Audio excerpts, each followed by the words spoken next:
Nous on lutte pour notre Burkina Faso. Vous voyez quand Ibé il prenait le pouvoir, hein, voilà comment la cartographie djihadiste au Burkina Faso, comment c'était. Donc c'était un pays, comme Soule de Paris le disait, qui est complètement tombé à lambeaux. Même les grands axes d'approvisionnement de la grande ville, la capitale qui est Ouagadougou ici, étaient presque coupés. Parce que les Tiro, ils étaient là. Parce que leur foyer d'origine, c'est ici. Hein? Ici, c'est chez qui? C'est chez les Peuls. Pourquoi les gens ont peur de le dire? C'est chez les Peuls qu'ils ont commencé. Les malades disent que tous les grands chefs Tiro au Burkina sont de quelle ethnie? Moi, je ne dis pas. Ce sont des Peuls. Il a recruté où? Pour le recruter, pour faire le mal. Est-ce que quand la rébellion a commencé en Côte d'Ivoire, là, ils ont recruté qui pour faire la rébellion? Ils ont recruté dans leur bastion, dans le nord. Donc au Burkina Faso aussi, c'était pareil. Quand les Malam Diko ont commencé, Amadou Koufa, il est au Mali ici. Les deux, ils vont aller dans quelle communauté pour recruter? Ils ont recruté au sein de leur communauté, ils ont manipulé des gamins, des enfants là-bas, et puis ils ont les enrôlés. Au début, c'est ici qu'ils massacrent. Quand ils vont aller, et bon, pour Dia, voilà, pour Dia, les gens, les vieilles personnes, les personnes les plus ressources de leur société, dans leur communauté, tous les grands marabouts peuls qui sont ici. Voilà, les riches personnes, les personnes qui sont opulents dans leur communauté, qu'est-ce qu'ils ont fait? On les a tous complètement dégommés. Même les grands émirs, les grands émirs de Djibo, les grands émirs de Baraboulé, tout ça pour les sécuriser, fallait les envoyer à Ouagadougou, dans la capitale, pour ne pas même que les terreaux les tuent.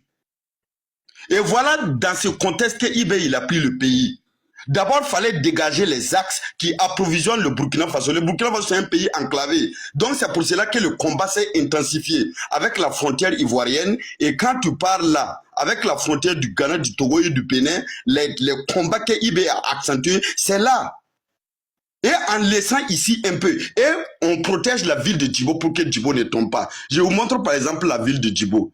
Il y a des clowns qui sont là, ils pensent que nous sommes là pour rigoler. Voici Djibo qui est là. Djibo est là. Tout ici, ce sont des grandes villes peules. Toute cette zone-là ici. Ibé, voici Baksalgo qui est là. Pourquoi l'histoire de Ibé avec Baksalgo, c'est tellement bien connu. Ibé, il était à Kaya ici, comme un artillère. Voilà, sa formation de base dans l'armée, là, c'est un officier en artillerie.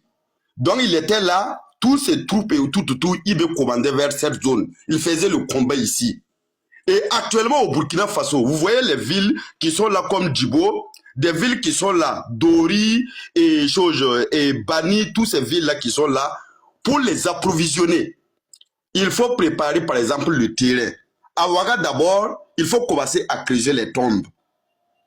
Parce que pour approvisionner, pour faire par exemple, comment on appelle ça, les convois militaires là, voilà, qui partent à plus de 200 ou 300 personnes. Voilà, pour approvisionner des villes comme cela, ce sont des convois interminables. Voilà, vous voyez, il y a Ouagadougou ici, c'est Djibo qui est là. Ce sont des grands convois. Même la chute de Damiba là, c'est lors de l'attaque de Gaskindé. Sur ce convoi, pour approvisionner une ville comme Djibo, tu prépares d'abord les tombes à Ouagadougou. Parce qu'il faut affecter au moins 2 bataillons d'intervention rapide. Et 2 bataillons, le minimum, c'est autour de 300 hommes. Donc, il faut préparer à peu près 1000 hommes combattants. Et il faut faire quoi? De plus de 200 à 300 et remorques pour aller approvisionner la ville sous perte. Et la ville, c'est une ville de qui? C'est une ville des Peuls. C'est leur bastion d'origine. Et les forces combattantes qui viennent, par exemple, pour faire ces convois, ce sont des enfants qui sont recrutés dans ces zones-là. Ouagadougou, chez les Moussi, chez les Peuls et chez l'armée burkinabé est hétéroclite. Toutes les ethnies de Burkina Faso composent l'armée burkinabé. Et pour les approvisionner, il faut avoir des hommes qui vont tomber tout le temps. Et la guerre là date depuis quand? Depuis 2015. Si on veut affamer, et ce sont les propres terreaux, qui sont la majorité qui sont des peuples, qui affament même leur propre peuple. Si on coupe la ville de Djibo là sans approvisionnement, moi je vous donne en 3 semaines. Tu n'as pas besoin d'aller avec une calache. La ville même va se fonder sur elle-même. Et les cadavres, les chiens errants vont se développer dans la ville de Djibo. Voilà la réalité. Ne parlons pas les villes qui sont vers l'extrême nord ici, ou soit quand tu descends vers l'extrême est ici. Vous croyez que c'est du jeu? Ou bien c'est parce qu'actuellement, la stratégie de communication des forces armées, on ne permet pas de déclassifier certaines vidéos ou soit certaines choses qui sont horribles pour que vous regardez.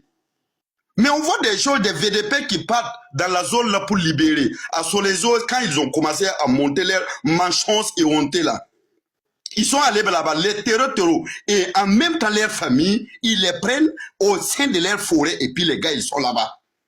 Comme quoi les femmes qui ont été manipulées, des enfants qui ont été manipulés dans leur propre communauté, on les envoie là-bas.